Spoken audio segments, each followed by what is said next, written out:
সালামু আলাইকুম। মুখে মুখে মিত্র আর তলে তলে শত্রু। আমরা একসময় এই দেশটার পক্ষে অনেক কথা বলেছি। এই দেশটার যিনি প্রেসিডেন্ট ছিলেন তার জন্য বাংলাদেশের মানুষ একসময় দোয়া করত, ভাবত যে মুসলিম বিশ্বে এমন একজন সুলতান প্রয়োজন যার কাছে সবকিছু আছে।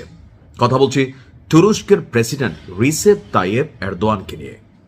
ন্যাটোর সদস্য রাষ্ট্র হচ্ছে তুরস্ক, কিন্তু যখন বীর বনাম ইসরায়েল যুদ্ধ শুরু হলো তখন আমরা দেখলাম যে কিভাবে তিনি পেছন থেকে গুটিবাজি করেছেন। তো সকল কিছুর পরে এই রাষ্ট্র এবং এই ব্যক্তি সম্পর্কে সারা পৃথিবীর মুসলিমদের মধ্যে একটা সন্দেহ তৈরি হয়েছিল যে তুরস্ক আসলে কি মুসলিম রাষ্ট্রগুলোকে প্রতিনিধিত্ব করে, নাকি ওই যে দয়া কইরা ন্যাটোতে জায়গা দেওয়ার কারণে তুরস্ক দিন শেষে পশ্চিমাদের পারপাস সার্ভ করে।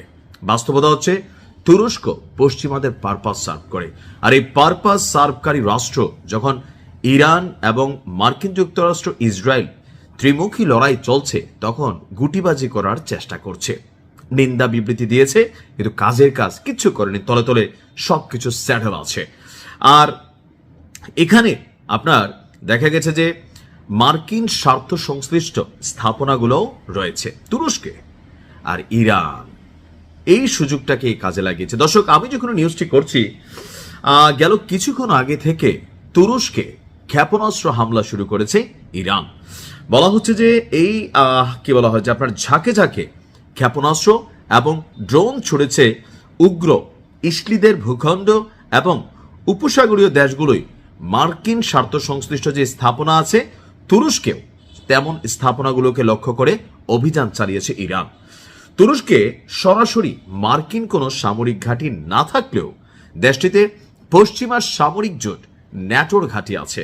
আর এটা আপনারা সকলে জানেন, ন্যাটোর যেই মানে সিস্টেম, প্রত্যেকটা দেশ তারা নিরাপত্তা দেওয়ার জন্য সেখানে তাদের ঘাঁটি রাখে।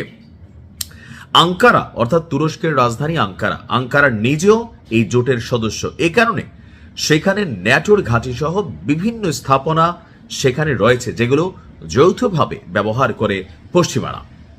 এদিকে আঘাত আসতে পারে এমন সম্ভাব্য সব মার্কিন স্থাপনায় প্রতিশোধমূলক আক্রমণ থেকে বাঁচার জন্য আকাশ প্রতিরক্ষা সিস্টেমকে কয়েক গুণ বৃদ্ধি করেছে তুরস্ক। অর্থাৎ যেহেতু একটা করেই ফেলছে, এখন বুঝতে পারতেছে যে আরো বেশ কয়েকটা অভিযান এই লাইনে চলবে, আর যেহেতু এই লাইনে চলবে তারা করতেছে কি আকাশ প্রতিরক্ষা সিস্টেম অর্থাৎ ইরানের ক্ষেপণাস্ত্র এবং ড্রোনগুলো থেকে বাঁচার জন্য আপনার কি বলা হয় থাকে যে ভূমিকা নিচ্ছে।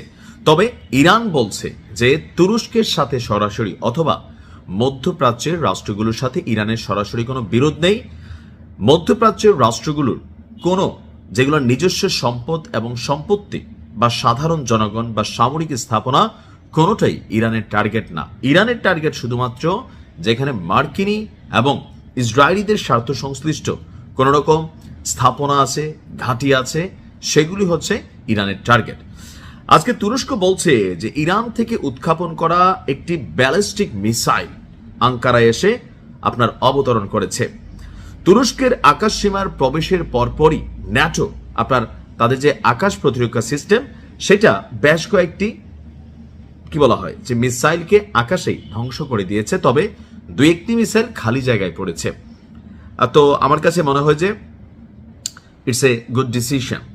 এভাবেই সবাইকে ঠাপাইতে হবে। ঠাপানোর নাম বাবাজি। ভালো থাকুন।